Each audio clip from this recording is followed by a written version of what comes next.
Fala galera, bem-vindos ao primeiro aulão Enem, amigos do canal Tudo é História.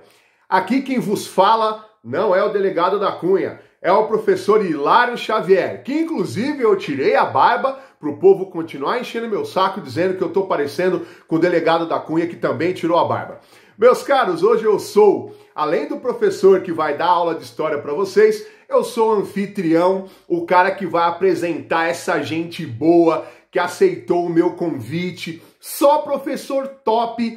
Graças a Deus, a vida me deu grandes amigos e eles aceitaram essa empreitada, que deu muito trabalho gravar esse monte de aula, editar, tudo isso pensando em ajudar cada um de vocês. Nessa aula, se você ficar até o final, você vai aprender muito macete, muita dica, fórmulas, maneiras de resolução de exercícios. Garanto que você vai aprender muito. Essa aula vai ser um diferencial para te ajudar na sua aprovação. Custa quanto? Nada. Apenas que você nos ajude, você em casa, se inscreva em todos os canais e páginas dos professores aqui participantes desse aulão especial. Vai ficar na descrição desse vídeo. Se você der muito like, compartilhar essa aula e ela bombar, nós iremos gravar um segundo aulão especial antes do Enem para ajudar cada um de vocês de norte a sul do Brasil. Bom, quem está comigo aqui nesse aulão especial? Além de mim, esse professor que vos fala, Hilário Xavier, apresentador do canal Tudo é História, nós temos o professor Elton Salles, meu amigo Elton Salles, um grande professor de Química. O canal dele é top. Procura aí, Química Professor Elton Salles. Vai ficar na descrição desse vídeo. Tem aqui também Biologia, com meu grande amigo professor Pedro Carvalho. O canal dele é Pedro Carvalho Biologia. Excelente professor de Biologia, foi meu aluno e há muito tempo temos essa amizade.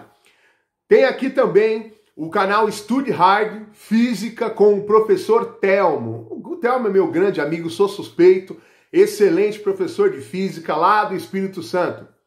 Está aqui nesse aulão também um outro grande amigo, o professor Marcos Bomba, o canal Aprenda a Calcular. Meu, o cara tem aula boa demais no canal dele, tá com muita aula voltada para concurso público também. Se inscreva lá no canal Aprenda a Calcular, de um dos caras que mais me incentivou no YouTube, que é o professor Marcos Bomba. Está aqui também, nesse aulão, o meu amigo, o professor Juliano Marcel, um grande professor de Filosofia e Sociologia. Está na descrição desse vídeo o canal dele, Ética Convivência. É um canal muito bacana, você vai aprender muita teoria filosófica e sociológica no canal do professor Juliano Marcel. E temos uma convidada, a Natália, uma excelente professora de Geografia. Ela tem muita didática, gostei muito do trabalho dela. Ela tem uma página no Insta, né, com o nome Geografia pra Valer. Gente, todos os professores participantes estão aqui na descrição desse vídeo. Dá um joinha para todo mundo, se inscreva no canal para poder estimular eu e meus caros amigos a continuarmos esse trabalho que vai com certeza ajudar pessoas, estudantes de norte a sul do Brasil. Bom, gente, de saideira temos história. Vamos lá, pessoal. Separei algumas dicas, macetes bem interessantes para vocês. Bom, antigamente você entrava no Enem e digitava lá: principais assuntos de história no Enem. Tal, enter. E apareceu um monte de página mandando você estudar Era Vargas, regime militar, governo JK, a nova república, as rebeliões da República Velha. Acontece que nos últimos 2 anos essa lógica não tem funcionado, né?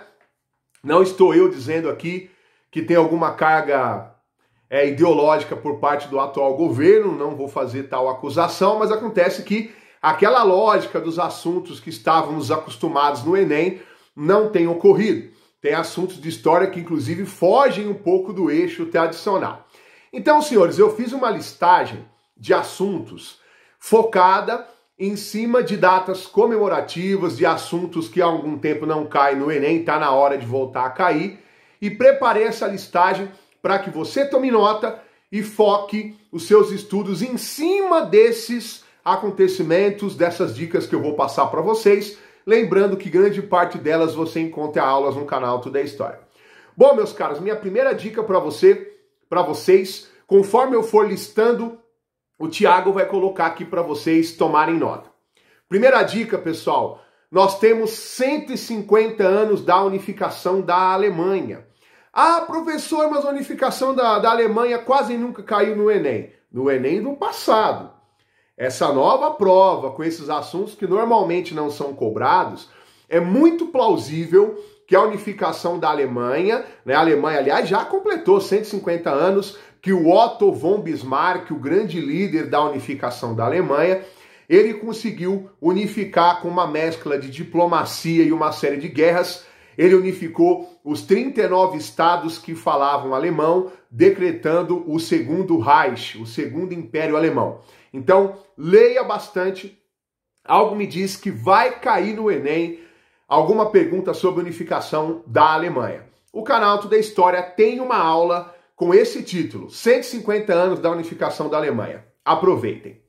Bom, gente, uma dica agora focada em história do Brasil, porque sim, é lógico que a nossa história cai no Enem. O ano passado, inclusive, caiu uma pergunta sobre a Revolução Pernambucana de 17 e ninguém esperava. Bom, a minha dica para vocês, pessoal, estudem a campanha abolicionista e a luta contra a escravidão. Por quê? Porque nesse ano de 2021, nós temos 150 anos da aprovação da Lei do Ventre Livre.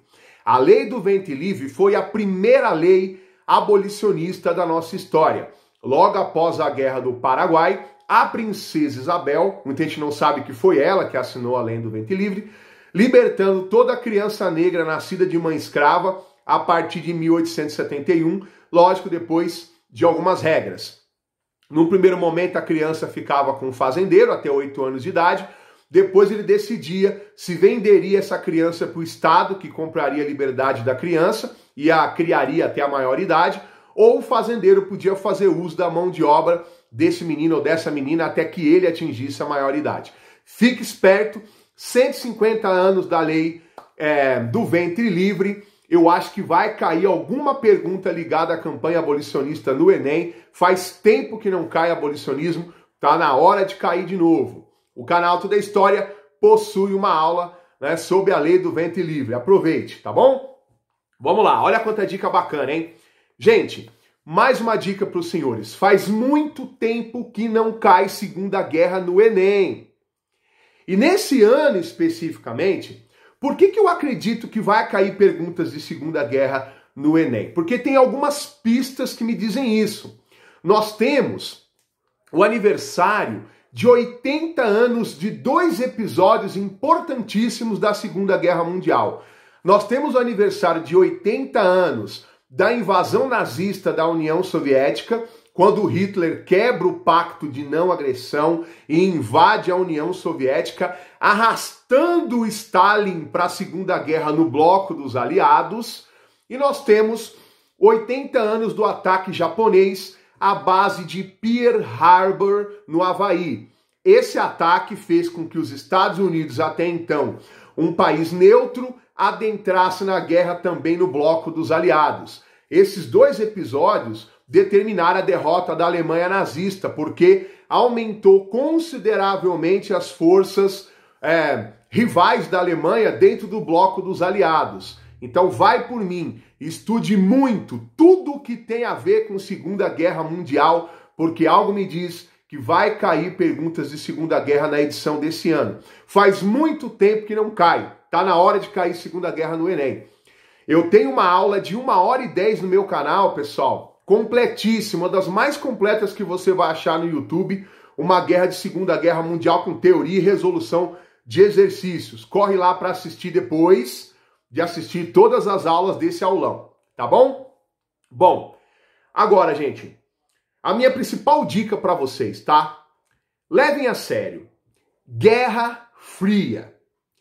Por que eu acho que vai cair alguma pergunta de Guerra Fria no Enem, dentro da prova de Ciências Humanas, ou em História, ou até mesmo em Geografia?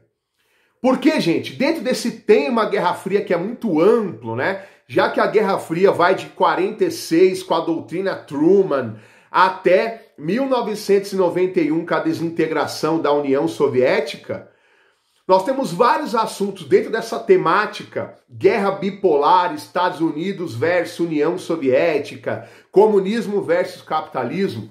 Nós temos muitas datas comemorativas que chamam a atenção. Eu não diria nem comemorativas, né? Datas que estão aniversariando, porque ninguém comemora a guerra.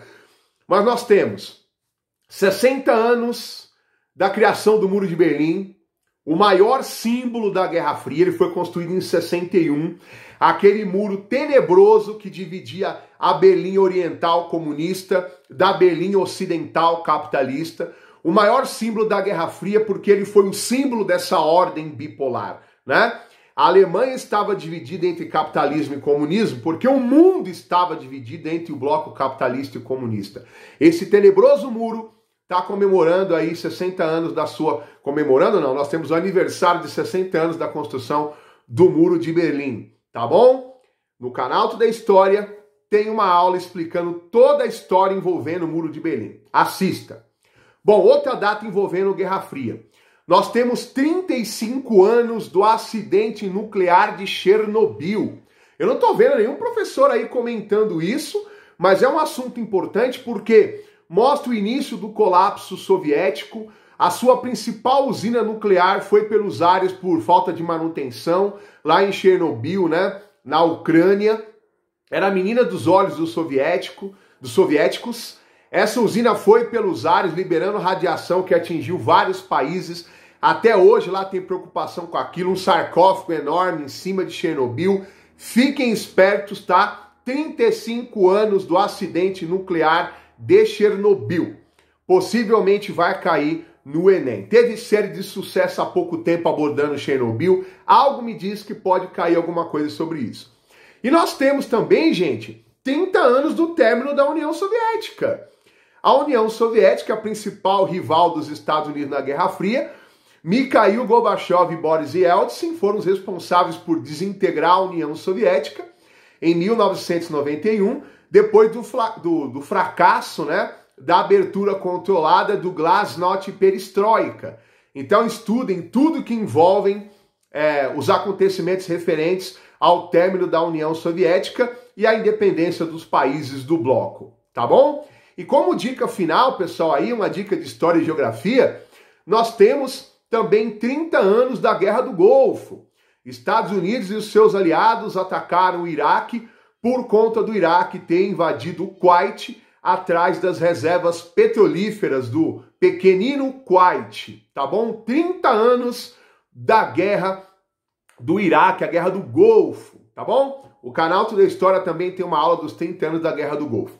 Meus caros, essa foi a minha participação nesse aulão, tá bom? Olha quanta dica importante, elaborem mapas mentais sobre esses assuntos, resumos, porque eu tenho certeza que não só no Enem, mas nos principais vestibulares do Brasil, esses assuntos de história que eu listei para vocês, eles têm uma enorme chance de estarem presentes nas principais provas do Brasil, tá bom? Eu sou o professor Hilário Xavier, muito obrigado por você me ouvir até esse momento. Esse é o canal Tudo é História. Se inscreva no meu canal, você aí que é integrante dos outros canais participantes. Bora conhecer o canal Tudo é História, que tem 500 aulas gratuitas para turbinar os seus estudos. Agora fiquem com os outros professores desse nosso aulão especial. E é só o primeiro, hein? Vem muito mais por aí. Um abraço! Fala galera, e aí, beleza? Eu sou o professor Marcos. Tô hoje aí, pessoal, para estar começando a fazer as revisões do Enem, junto aí da parceria aí dessa galera, das outras disciplinas, né, que vão estar trabalhando aí com vocês também, tá certo?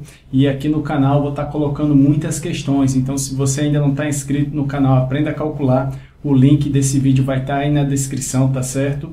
Vai lá que eu vou colocar muito conteúdo e exercícios também para você estar praticando, e eu tenho certeza de uma coisa, você vai chegar na prova muito mais seguro, sabendo exatamente aquilo que você precisa atingir para alcançar o seu objetivo. Bem, aqui na questão 1 a gente tem o seguinte: a fim de reforçar o orçamento familiar, uma dona de casa começou a produzir doces para revender. Cada receita é composta de 4/5 de quilograma de amendoim. Então, ó, esses valores eu gosto de sublinhar, tá certo? Porque isso vai me ajudar depois, ó. Em 1/5 aí de quilograma de açúcar para cada, né, receita aí que ela faz. O quilograma de amendoim custa R$10, então vou colocar aqui, ó, o preço, ó, custa R$10 e do açúcar custa R$2. Porém, o açúcar teve um aumento no quilograma e passou a custar R$2,20. Para manter o mesmo custo com a produção de uma receita, essa dona de casa terá que negociar um desconto com o fornecedor de amendoim. Nas condições estabelecidas, o novo valor do quilograma de amendoim deverá ser igual a... Bem, então veja aí que a gente tem uma receita onde um dos ingredientes teve um aumento, né? Mas ele não quer aumentar o preço do produto, tá certo? Então, ele não vai também aumentar o custo, ele vai negociar aí, né, uma redução no valor de um dos ingredientes para poder equilibrar o preço final aí, tá bom? Então vamos lá, vamos pegar aqui os dados, ó.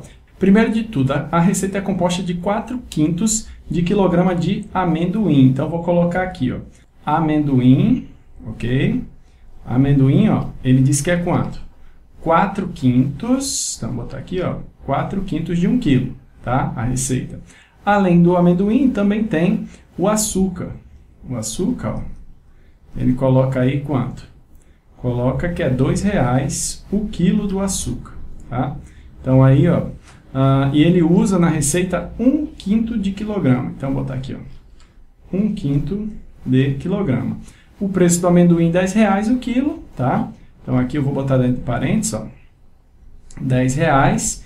E o preço do açúcar fica R$2. Só que o açúcar teve um aumento, pessoal. Passou para R$2,20, tá bom? Aí ele vai negociar uma redução aqui no preço do amendoim para poder equilibrar o preço final aí, tá bom? O que a gente faz? A gente vê qual era o preço que ele gastava antes, tá bom? Então é isso que a gente vai fazer, ó. Ele antes comprava 4/5, tá, do quilo de amendoim. Então ele não comprava os R$10 todo, ele comprava 4/5 de R$10.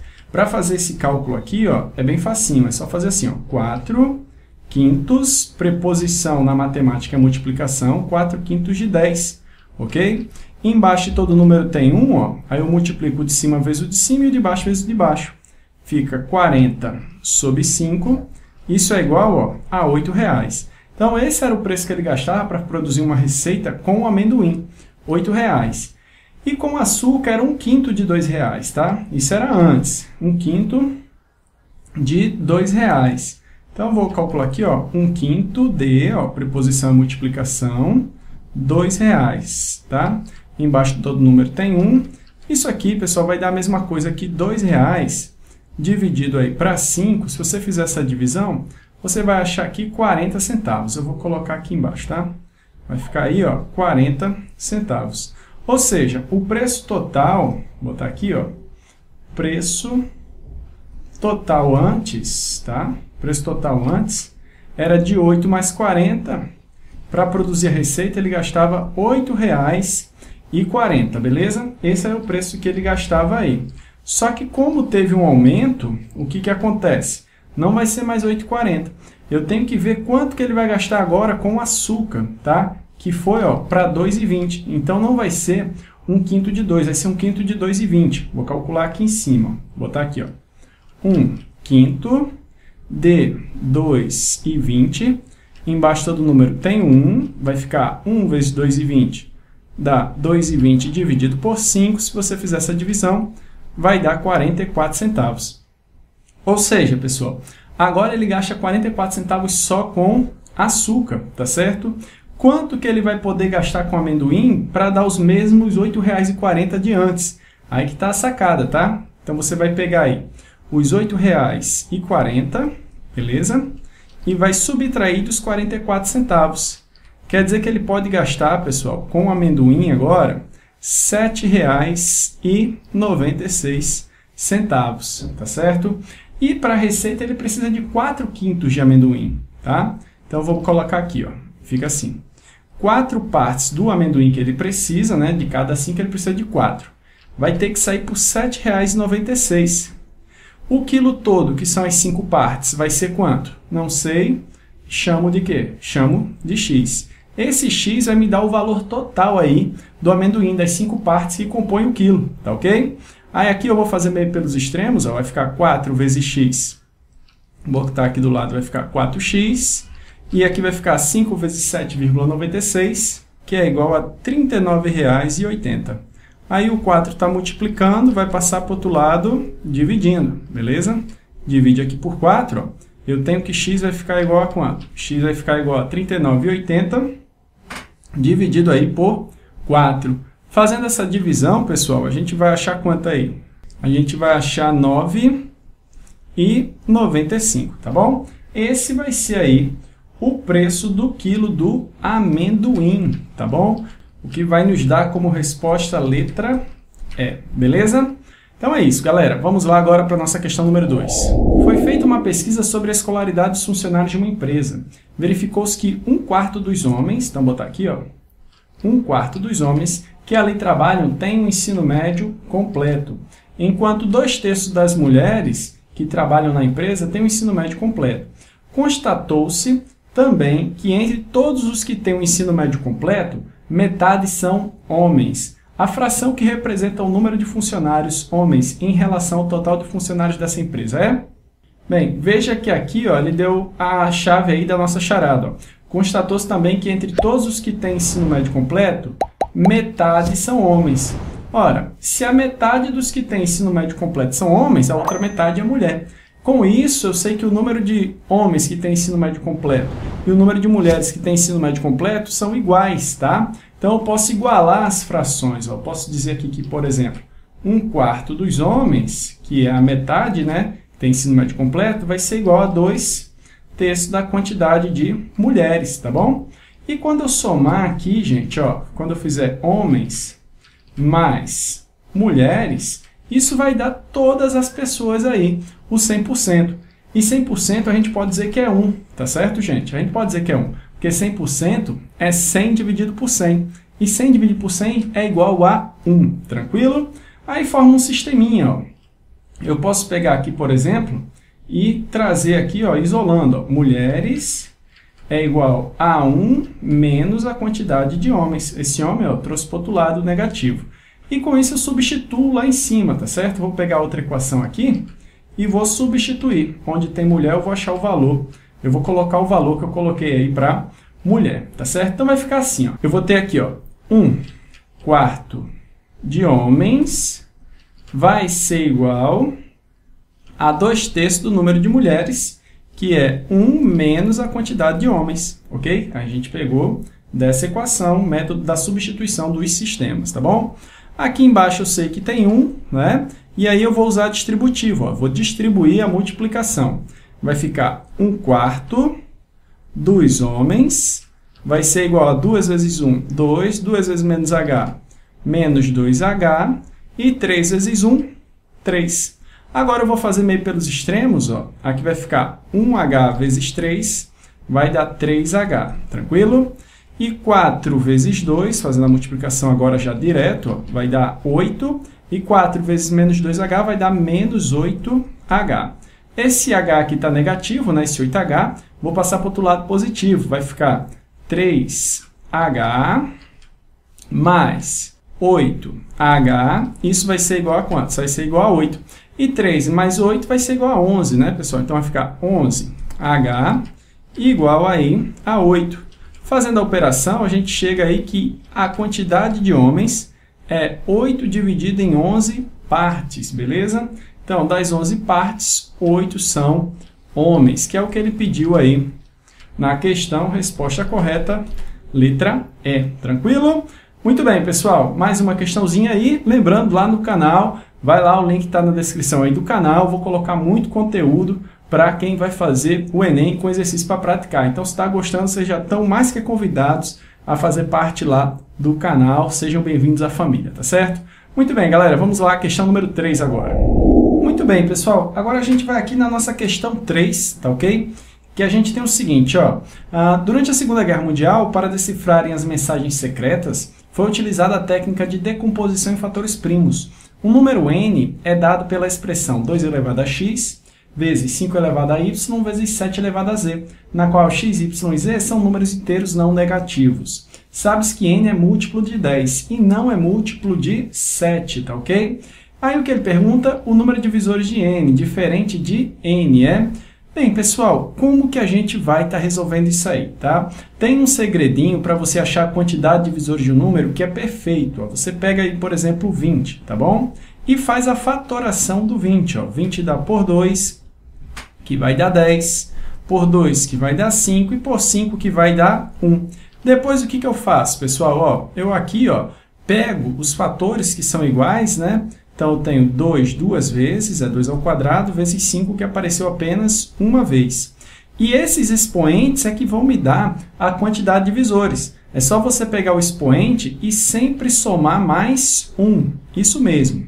Esse 1 é da fórmula, tá? O outro expoente aqui não é 1, ó. Então, vai ficar 1 mais quanto? Mais 1 da fórmula. E agora é só resolver isso aqui que eu já tenho a quantidade de divisores de 20. Ó. 2 mais 1 que dá 3 e 1 mais 1 que dá 2. 3 vezes 2, 6. Quer dizer, então, que o 20 vai ter 6 divisores. Bem, 20 é um número pequeno, nem precisava fazer isso, que dá para ver facilmente, né? É só você pegar aqui, ó, divisores de 20, né? Eu tenho quem? O 1, o 2 divide, o 4, o 5, o 10 divide e o próprio 20, né? Então, tá aí. Se você contar, você vai ver que 20 tem aí 6 divisores, igual a gente achou aqui, né, no nosso cálculo, beleza? Então, dá para achar dessa forma. Só que aqui na questão, ele já deu a forma fatorada, ó. Ele já deu. Ele quer aí o número de divisores de n diferente do próprio n, tá certo? Porque um número sempre vai ser divisor dele mesmo. Então, o que eu vou fazer? Eu vou fazer essa multiplicação sempre somando mais 1, mas no fim eu vou ter que descontar uma unidade aí, tá certo? Então, bem fácil, ó. Conhecendo isso aí fica fácil. Você tem que o número é 2 elevado a x, vezes 5 elevado a y, vezes 7 elevado a z, não é? Aí, o que acontece aqui? Ó? Eu vou pegar aqui o x, soma mais 1, vezes o y, soma mais 1, e o z, somado também mais 1. E isso aí não pode esquecer de subtrair 1 aqui da história, tá bom? Tem que subtrair esse 1zinho aqui da história, porque eu não quero o próprio n, então vai ser um divisor a menos. E aí fica fácil de ver que a resposta vai ser letra E, tá bom? Bem, pessoal, era essa aí a nossa primeira revisão. Vou colocar muitas outras revisões ainda lá no canal, tá bom? Se gostou, já deixa o seu like, vai lá no canal, venha fazer parte da família com a gente, se inscreve por lá, beleza? Agradeço a todo mundo que vem acompanhando o canal, pessoal. Até a próxima. Valeu! Fala, meu aluno, tudo beleza? Tranquilidade? Hoje eu tô com uma dica muito boa aqui pra você, hein? Vou falar com vocês top 5 de fórmulas. 5 fórmulas que mais caem no Enem. Vou numerar da quinta até a primeira, sendo a primeira que mais cai. Então assista até o final esse vídeo e vem comigo. Vamos nessa, galera? Então vamos começar aqui com a quinta. Equação de Torricelli. V ao quadrado, que é a velocidade final ao quadrado, é igual à velocidade inicial ao quadrado, mais 2 vezes a aceleração, vezes o ΔS, que é o espaço. Aí vem você e me pergunta assim, professor, basta decorar essa fórmula? Não. Você tem que saber a fórmula do sorvetão, você saber que é espaço inicial, saber que é velocidade inicial, saber que é aceleração, para você aplicar essa fórmula. E saber qual situação aplica. Se está acelerado, se está desacelerado. Então é muito importante você entender a fórmula, certo? Vamos ver aqui? Então, olha só. Essa daqui, Enem 2017. A Torricelli é purinha. Aplicar só a Torricelli e acabou. Enem 2020, Torricelli novamente. A equação de Torricelli você aplicaria aqui. Repare que você, aqui em 2020, você tem que saber transformar quilômetro por hora para metro por segundo. Então, todos aqueles detalhezinhos você tem que saber. Então, não basta só decorar a fórmula, beleza? Então, tá. Essa é a nossa número 5. Vamos para a número 4? Vamos ver? A fórmula número 4.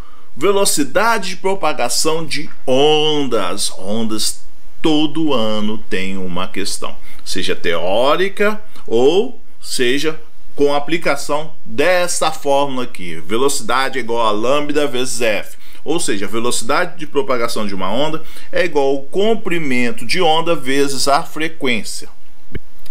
Aí você pergunta, mas basta só decorar essa fórmula e chega e tá tranquilo? Não, lógico que não. Você tem que entender os conceitos que estão relacionados a essa fórmula. Ela cai bastante, sim, mas se você não entender os fenômenos de interferência, difração, que relacionam o comprimento de onda, esse lambda aqui, gente, ou a frequência, o f, não adianta, você tem que entender o que é frequência, o que é comprimento de onda.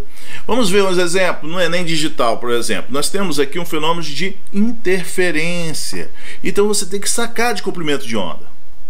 E aqui no Enem 2020, nós tivemos aqui a aplicação dessa forma, mas sabem que? Tubos sonoros, tubo aberto, tubo fechado. Então vamos para de número 3. Vamos lá, galera?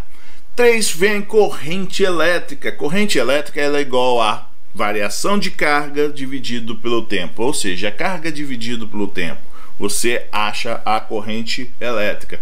Aqui a gente encontra, gente, corrente elétrica em 2017, o cálculo da carga elétrica, né, para descarregar um aparelho. 2017 também caiu aqui, ele deu a corrente e também pediu o tempo para descarregar esse aparelho. Nós temos aqui em 2020 um circuito, né? Esse circuito temos um amperímetro, que mede o que? A corrente elétrica.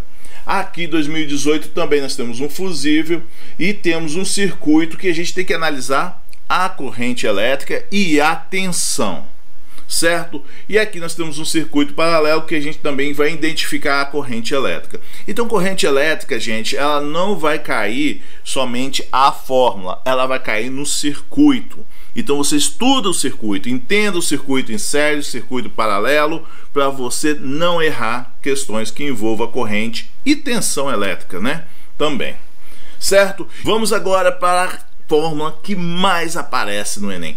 É a fórmula que todo ano ela tem uma questãozinha dela. Ou seja, potência elétrica. Potência elétrica pode ser energia dividido pelo tempo. Você sabe que potência elétrica tem várias formas de calcular, né? A primeira que eu te apresento é a energia dividido pelo tempo, ok? A segunda fórmula, potência elétrica, ela é igual a tensão vezes corrente. Então essa fórmula aqui ela aparece de muito, gente. Essa aqui é a potência elétrica, essa aqui é a potência mecânica.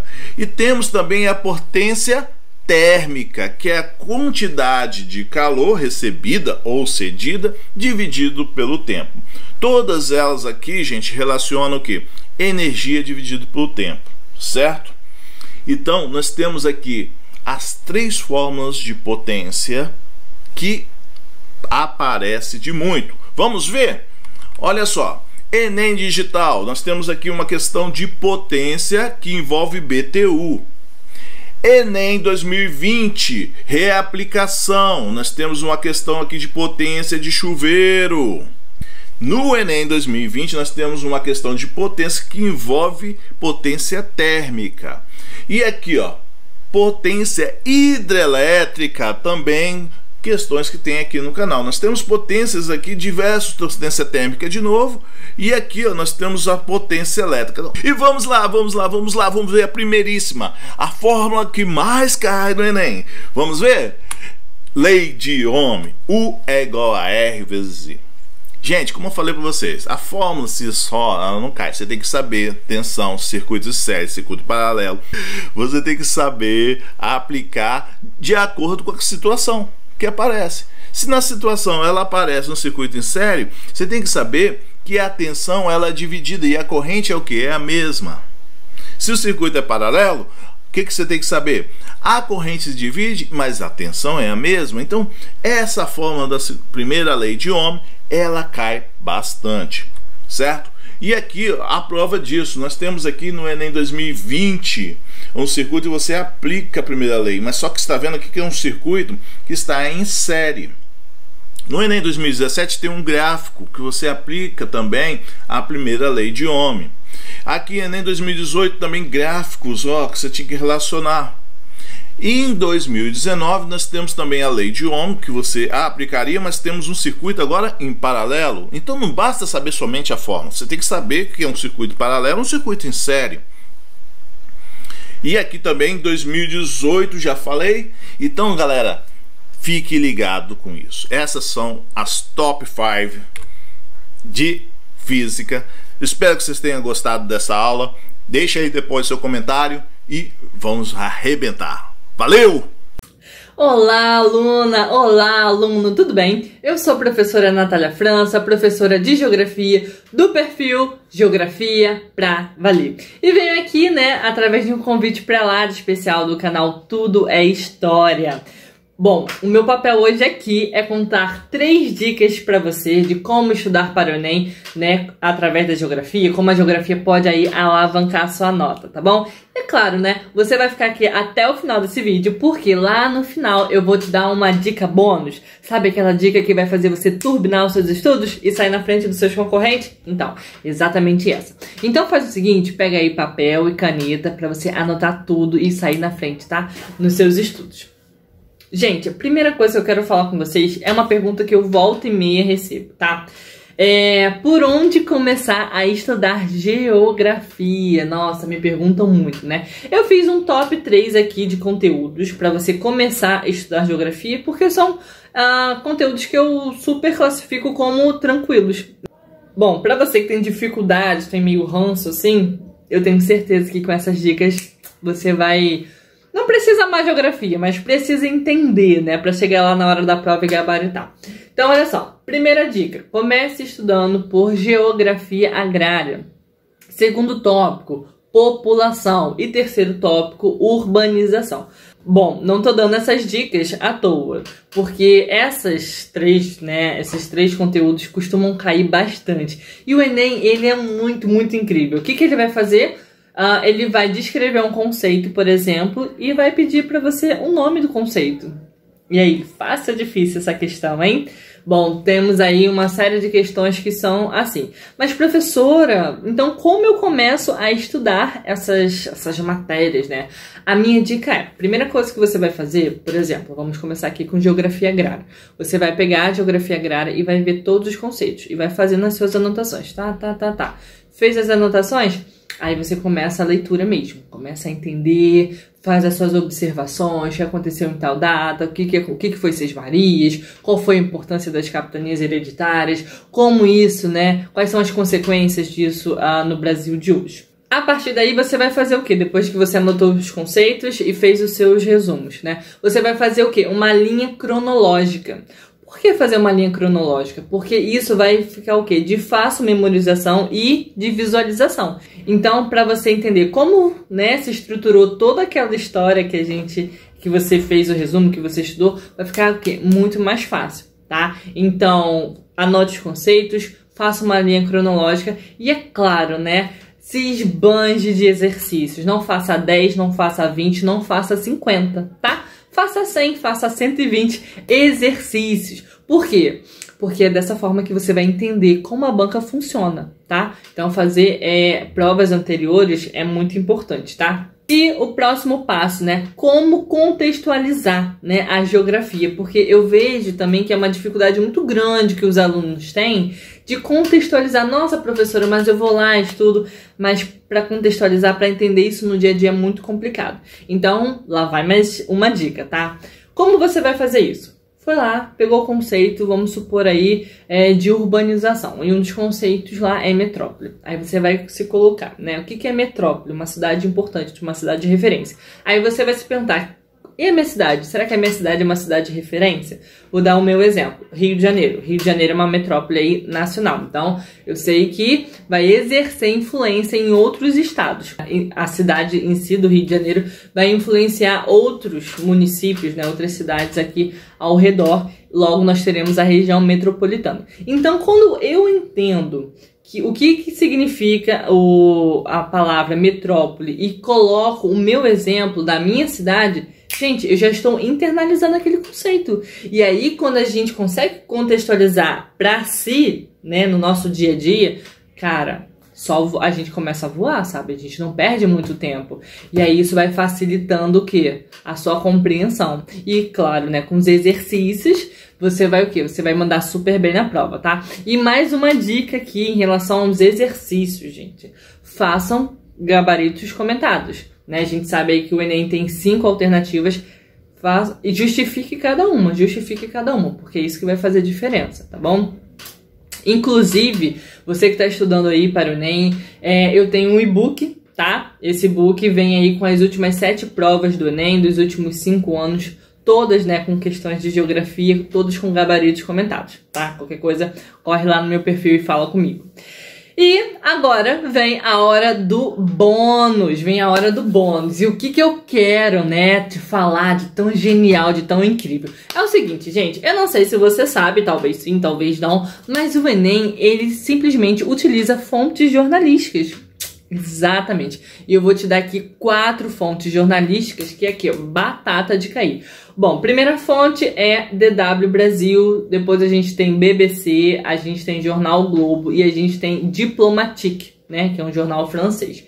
Então a gente tem essas 4 fontes jornalísticas e, cara, eu tenho certeza que você vai super mandar bem na prova. Porque o que acontece? O Enem vai lá, pega um fragmento, né, da reportagem, vai, né, contextualizar e vai fazer o quê? Vai fazer uma questão dali. Olha só que genial, gente. Então, se você já viu aquela reportagem, chega na hora da prova, você leu aquele fragmento e se lembrou do que fala, né, entendeu a contextualização da questão, cara, tu vai sair na frente dos seus concorrentes.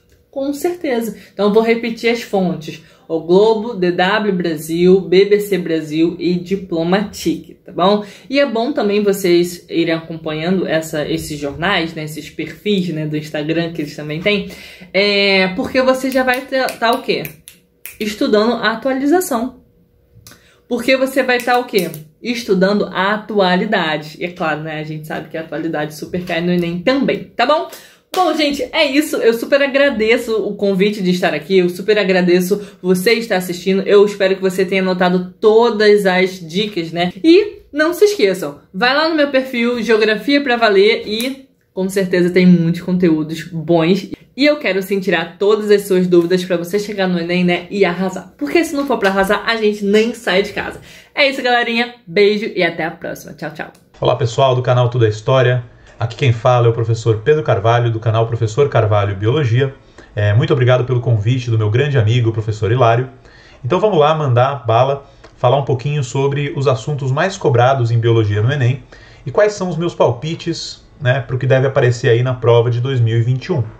Basicamente, eu vou passar para vocês então um pouco sobre o que tem caído historicamente no Enem, né, e vou dar uns insights sobre como estudar para cada um desses tópicos e como que isso deve ser abordado, na minha opinião, agora em 2021. Beleza? Então vamos lá, pessoal. Sempre que a gente fala do que cai no Enem, a gente tem que levantar um histórico daquilo que é mais cobrado, o que foi mais cobrado nos últimos anos, tá? Em biologia, os assuntos mais cobrados são, primeiro, ecologia, depois genética, depois fisiologia animal, evolução e, por fim, parasitologia, tá? E parasitologia aí não só pensando em parasitos como os vermes, mas pensando também em bactérias, pensando também em vírus e, claro, em outros tipos de doença. Então esses são os assuntos mais cobrados. De todos eles, eu recomendo que vocês estudem principalmente a parte de ecologia. Isso garante para vocês 2 ou 3 questões no Enem todo ano. A ecologia tem caído bastante. Depois a gente tem a parte de genética, que também é abordada de uma maneira muito específica. Fisiologia animal, né, os sistemas do corpo humano, principalmente, sistema digestório, sistema reprodutor, sistema respiratório. Conceito sobre evolução e os ciclos das principais parasitoses e como ocorre a transmissão e como a gente faz a profilaxia para não pegar as principais doenças que estão causando problemas aí no mundo, tá? Então a ideia é que eu fale um pouquinho sobre cada um desses tópicos, trazendo os meus palpites e trazendo para vocês uma noção de como estudar, né? Lembrem que agora no Enem a gente tem esse momento de revisão, a gente tem que se preparar e ir revisando tudo aquilo que a gente sabe que deve cair no vestibular, para que a gente não seja pego de calça curta, certo? Então vamos lá, falando primeiro sobre ecologia, né? Ecologia, todo mundo sabe, é o estudo do meio ambiente, o estudo dos ecossistemas, o estudo da relação entre os animais, as plantas e todo o meio geológico aí em que a gente vive, né? Então, como as marés influenciam, por exemplo, nas comunidades de beira de praia, né? Como ocorre aí a relação entre os animais e as plantas dentro de uma cadeia alimentar e assim por diante, tá? Ecologia é o assunto mais cobrado no Enem, justamente porque ecologia é uma coisa que é muito próxima da gente, né? A gente aplica conceitos ecológicos no nosso dia a dia, a gente aplica conceitos ecológicos em praticamente todos os tipos de trabalho que a gente pode desenvolver. E esse é o motivo pelo qual a ecologia é bastante cobrado no Enem. Quando a gente pega os assuntos de ecologia, para a gente poder focar naquilo que de fato costuma aparecer, a gente tem que pensar primeiro nos níveis de organização, tá? Então, se você não sabe o que é uma população, o que é uma comunidade, o que é um ecossistema, se liga, porque isso aparece direto no Enem. Normalmente eles trazem um texto e dentro desse texto eles falam sobre esses conceitos de níveis de organização. Então, recapitulando, lembrem, população é o conjunto de organismos da mesma espécie no mesmo local e no mesmo espaço de tempo. Tem que ser da mesma espécie, né? Então, se eu pegar, por exemplo, todos os peixes de um lago, se eles forem de uma única espécie, eles são uma população, né? Por exemplo, a população de tilápias, sei lá, do Lago do Taboão em Bragança Paulista, né? Ou a população de patos selvagens do Lago do Major em Atibaia, né? Então, sempre que eu pego organismos da mesma espécie, eu estou falando de população. Agora, se eu pegar todos os peixes de um determinado, sei lá, todos os peixes do rio Piracicaba, eu tenho várias espécies de peixe, né? Aí eu não posso falar mais de população, eu estou falando de comunidade, certo? E se eu relacionar todos esses organismos vivos, os peixes, as plantas, os moluscos, com os fatores não vivos, como pluviosidade, profundidade, turbidez da água, aí nesses casos eu estou indo para ecossistema, né, que mistura os fatores bióticos e abióticos, beleza? Vale a pena dar uma revisada aí em níveis de organização para o Enem. Depois, cadeias alimentares, como essa que está mostrada aí no desenho, né? Produtor, consumidor primário, primeiro nível trófico, segundo nível trófico, tudo isso aparece bastante no Enem também.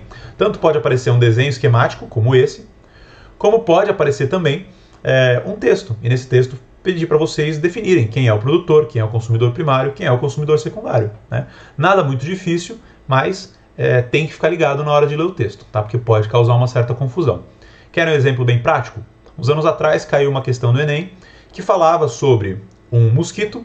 Esse mosquito colocava uma larva dentro dos ovos de outro mosquito e essa larva, né, que saía de dentro do ovo daquele mosquito, se alimentava, sei lá, de cana-de-açúcar, se eu não me engano, né? E aí perguntava, nessa relação, quem é o consumidor primário, quem é o consumidor secundário, quem é o primeiro nível trófico, né? Lembrem, o primeiro nível trófico são sempre os produtores. O consumidor primário é sempre o herbívoro, é sempre aquele que está consumindo a matéria orgânica vegetal, tá? Cuidado para não confundir primeiro nível trófico com consumidor primário, beleza?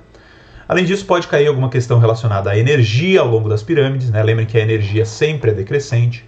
Pode cair questão relacionada a problemas de poluição, como, por exemplo, eutrofização, bioacumulação, né? Lembrem que, embora a energia seja decrescente na cadeia alimentar, existe um acúmulo de metais pesados ao longo da cadeia, né? O topo da cadeia, que nesse caso aqui seria essa águia, ele sempre tem mais metais pesados do que os níveis inferiores. Maravilha? Questão sobre relação ecológica também é relativamente comum de cair. Então vocês têm que lembrar a diferença de predação, parasitismo, simbiose, mutualismo, protocooperação. Tudo isso aparece também no vestibular. Vale a pena vocês darem uma atençãozinha para isso. E por fim, como eu falei para vocês, bioacumulação, né, que está relacionado também a cadeias alimentares, e outros conceitos de poluição. Então, eutrofização é uma coisa que cai bastante no vestibular. Todas as etapas que acontecem quando um rio, por exemplo, recebe um despejo de esgoto, né, tudo isso está relacionado aí à poluição. Questões mais recentes, como por exemplo, derramamento de petróleo, pode aparecer, aquecimento global,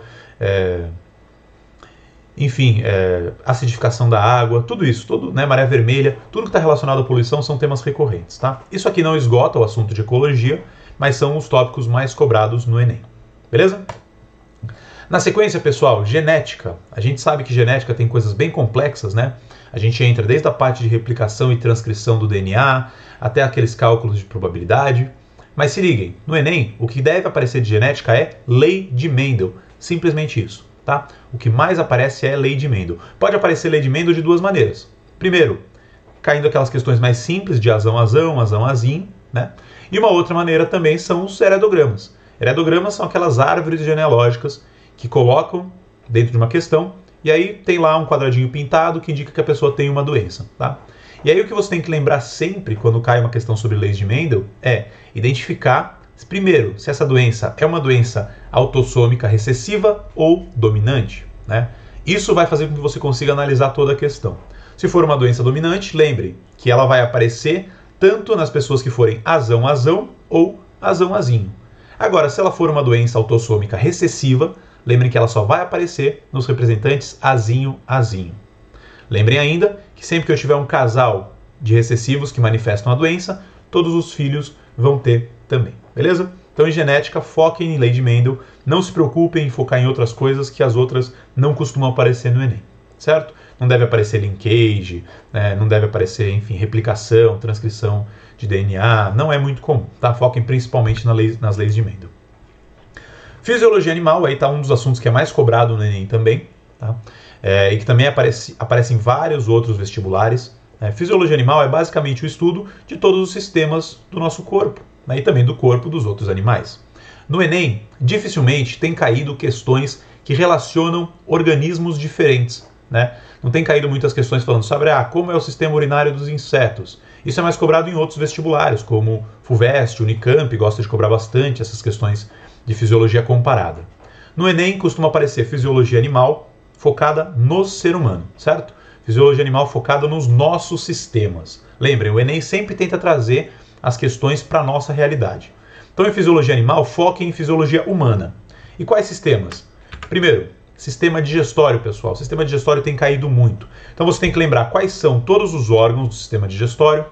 Basicamente, lembrem: boca, faringe, esôfago, estômago, intestino delgado e intestino grosso, que são os órgãos do tubo digestório. Além disso, existem as glândulas anexas, né? Que são as glândulas salivares, glândulas gástricas, né, do estômago, fígado, pâncreas e as glândulas entéricas. Além de você lembrar quais são as glândulas e quais são os órgãos do tubo digestório, é muito importante você lembrar também quais são os sucos que eles produzem, né? Na glândula salivar, saliva, fácil. No pâncreas, suco pancreático. No estômago, suco gástrico. No fígado, a produção da bile, né, que não tem enzimas. E nas glândulas entéricas, o suco entérico. É importante lembrar também quais são as enzimas de cada uma dessas glândulas, tá? Basta vocês pegarem uma tabelinha e revisar quais são as principais enzimas. De maneira bem geral, na saliva, principalmente pitialina, né, que é a amilase salivar. No suco gástrico, pepsina para a digestão de proteínas. Lembrem, a bile produzida pelo fígado não tem enzimas. No suco pancreático, enzimas para digerir as 4 macromoléculas, né? Então existe amilase pancreática para digerir carboidrato, existe lipase para digerir as gorduras, existe, por exemplo, a tripsina e a quimiotripsina para digestão de proteínas, e existe ainda as DNases e RNases para digestão dos ácidos nucleicos. Lembrem, o suco pancreático é o suco mais completo que existe.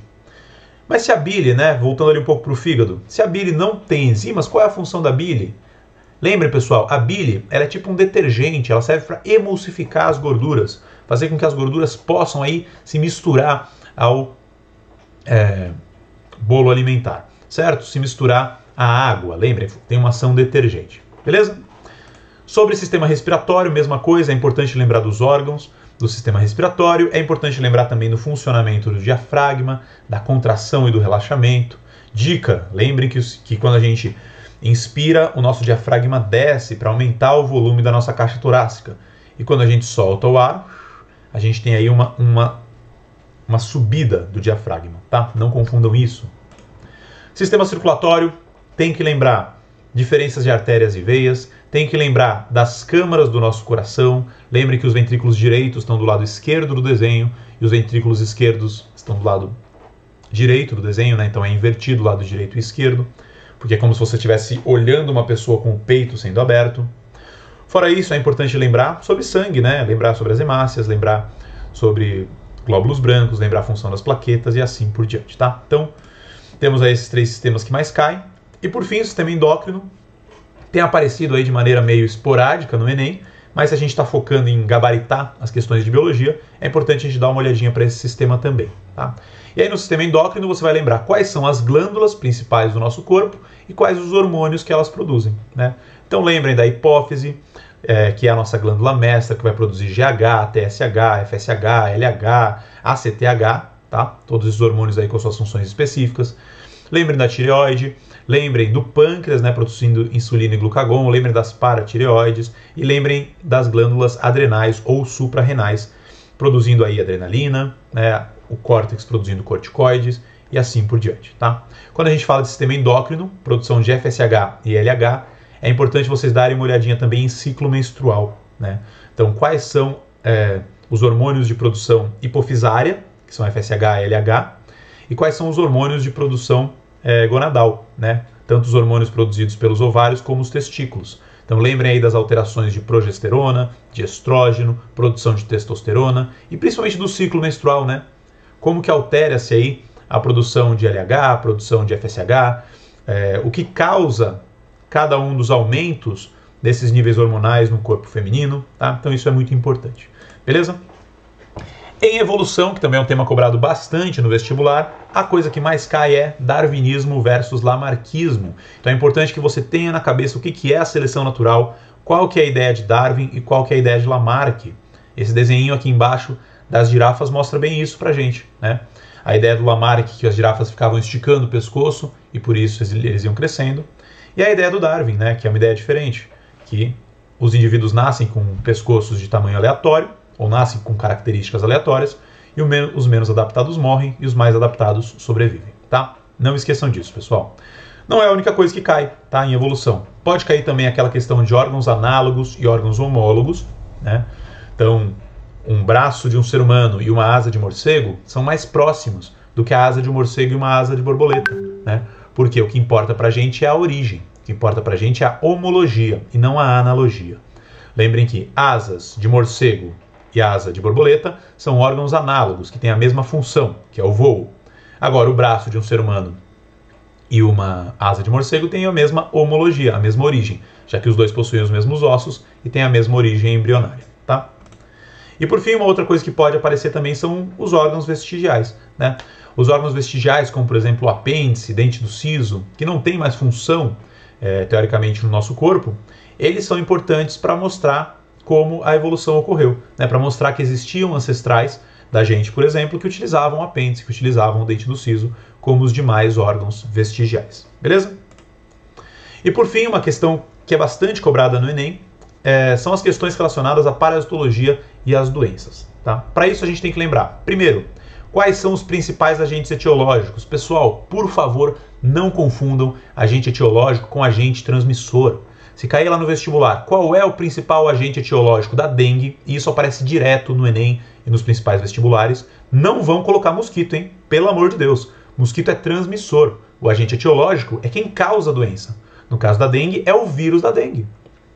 Qual é o agente etiológico da doença de Chagas? Não é o barbeiro. O barbeiro só transmite. O agente etiológico é o protozoário, Trypanosoma cruzi, tá? Então não esqueçam disso, beleza?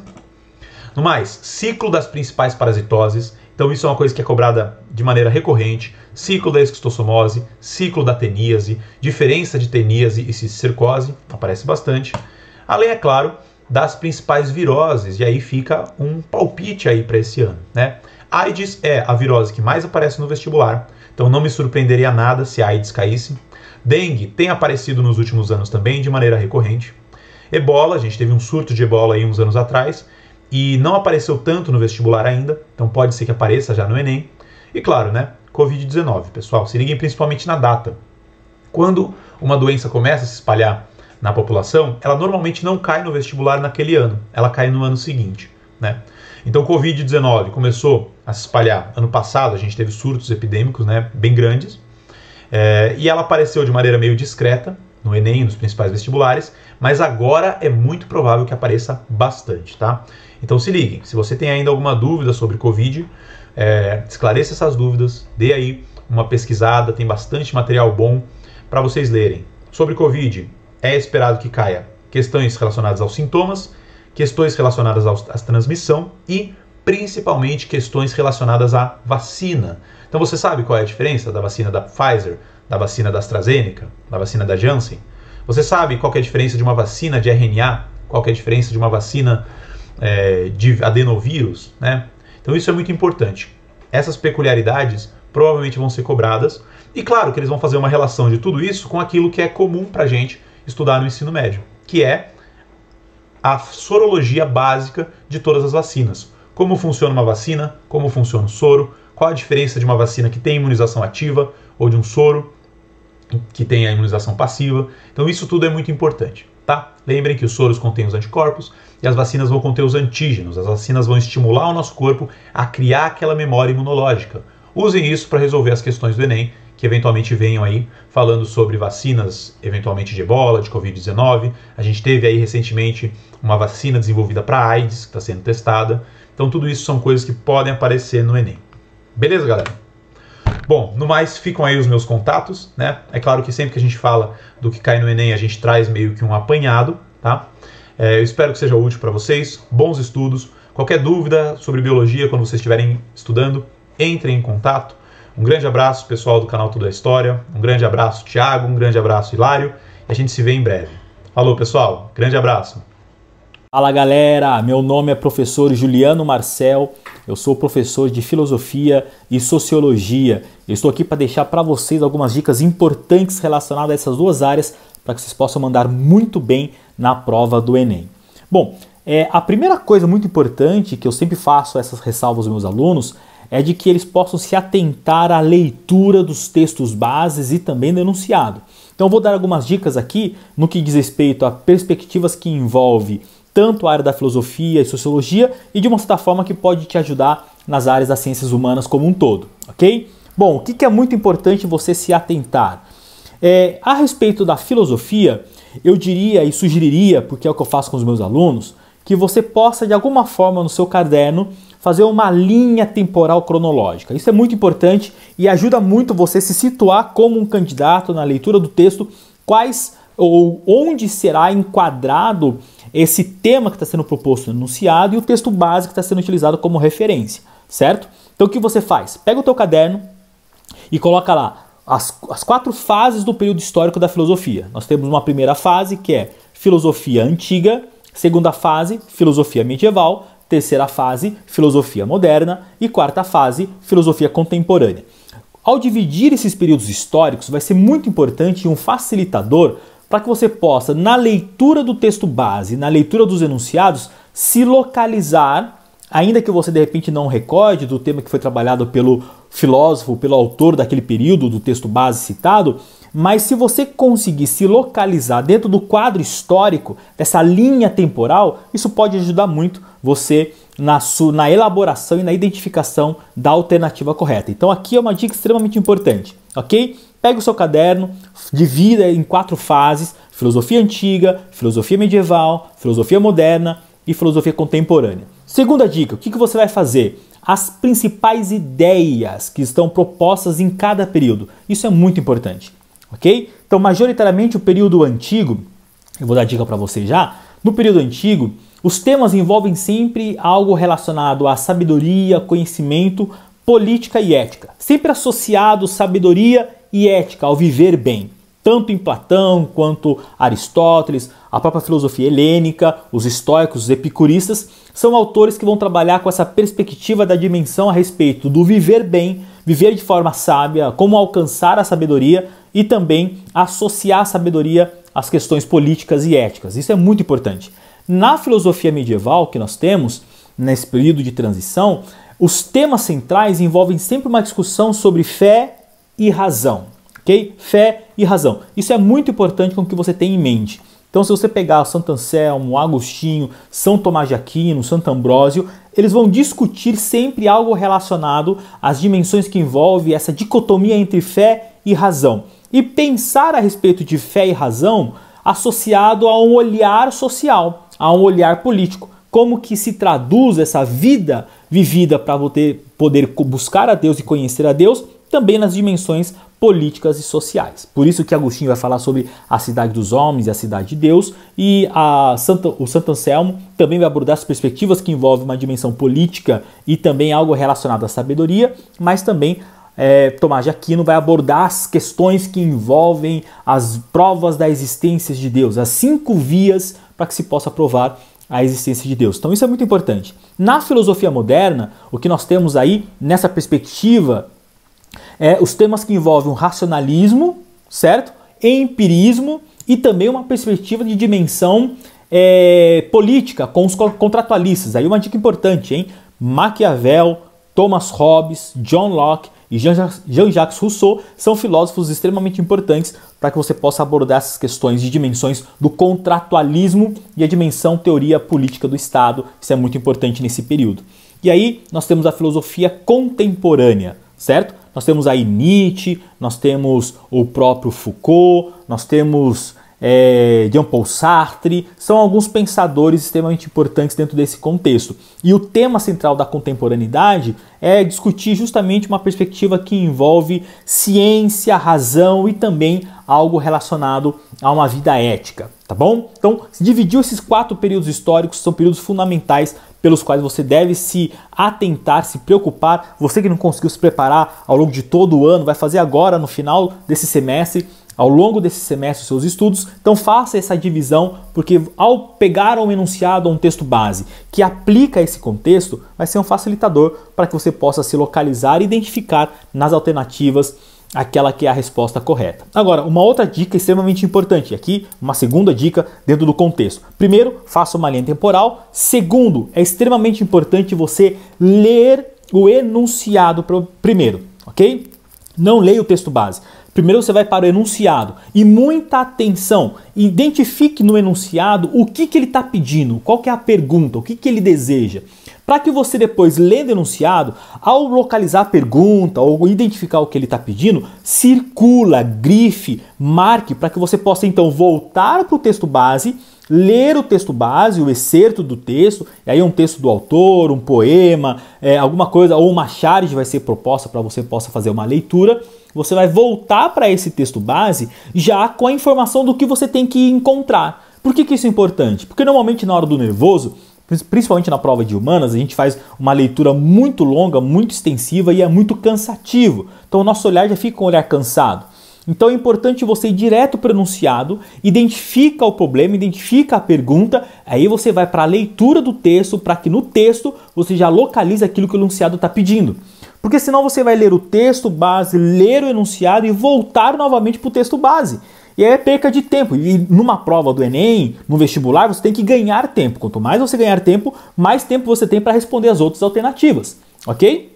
Então, leia primeiro o texto que é a pergunta, enunciado, depois você vai para o texto base e aí você já localiza no texto base aquilo que o enunciado está pedindo. Uma coisa importante é justamente você se atentar que a palavra-chave que você circulou, que está na pergunta, você deve localizar também nas alternativas. E aí, claro, leia com atenção, porque normalmente os elaboradores das questões, eles colocam essa palavra repetida em algumas alternativas, mas sempre tem uma vírgula, uma continuidade de frase que vai negar aquilo que está sendo proposto, ou vai ser algo contraditório, meio sem sentido. Então se atente aonde que nas alternativas essa palavra-chave aparece, ok? Isso é muito importante, tá bom? E aí, uma terceira dica, claro, isso é fundamental, que você possa de alguma forma encontrar nesses períodos históricos os seus principais representantes. Se atente e identificar em cada período histórico qual é o tema central desse período, ok? Mas saber também alguns filósofos que estão em cada período é muito importante. Então, lá na filosofia antiga, dê um pouco de atenção entre Platão e Aristóteles, estude aí o mito da caverna, a teoria das ideias. Em Platão, estude algo relacionado à política e ética, porque é o que normalmente cai no Enem.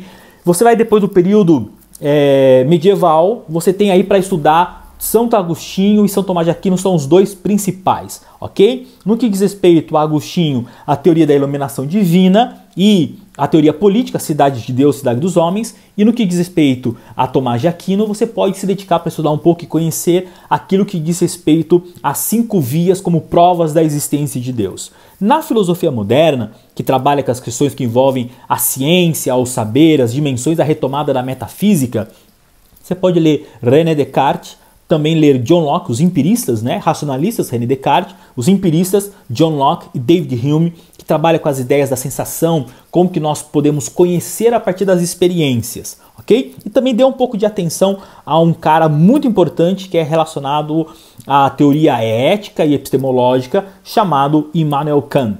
Kant é muito importante para que você possa pensar o iluminismo, o texto que é o esclarecimento, é um texto muito importante, mas saber um pouco também sobre as estruturas do pensamento e do entendimento humano vai ser fundamental para que você possa se dar bem no Enem, se cair alguma coisa relacionada a Immanuel Kant. Então, ele é o clássico aí do iluminismo. No que diz respeito à filosofia contemporânea, estudar as questões que envolvem o Nietzsche, né? Principalmente temas relacionados à morte de Deus, relacionado ao amor fati, à transvaloração, é muito importante trabalhar e mobilizar esses conceitos em Nietzsche. E também você tem depois a perspectiva que envolve o próprio Michel Foucault, com a teoria de vigiar e punir, pensar essas questões que envolvem a respeito da existência, né? Ou a gente pode ter um pouco questões que envolvem Jean-Paul Sartre, que vai pensar a questão da existência e discutir essa perspectiva relacionada à essência e existência, são temas importantes e fundamentais para que a gente possa pensar esse contexto da filosofia. Agora, os minutos finais, eu quero discutir com você um pouquinho e apresentar para você uma proposta relacionada à sociologia. Isso é muito importante, tá bom? A sociologia, ela vai abordar sempre questões que envolvem os teóricos clássicos da sociologia, né? Questões que envolvem, por exemplo, Emile Durkheim, Karl Marx e Max Weber. Agora, note, nós estamos num contexto com um governo um tanto quanto de extrema direita.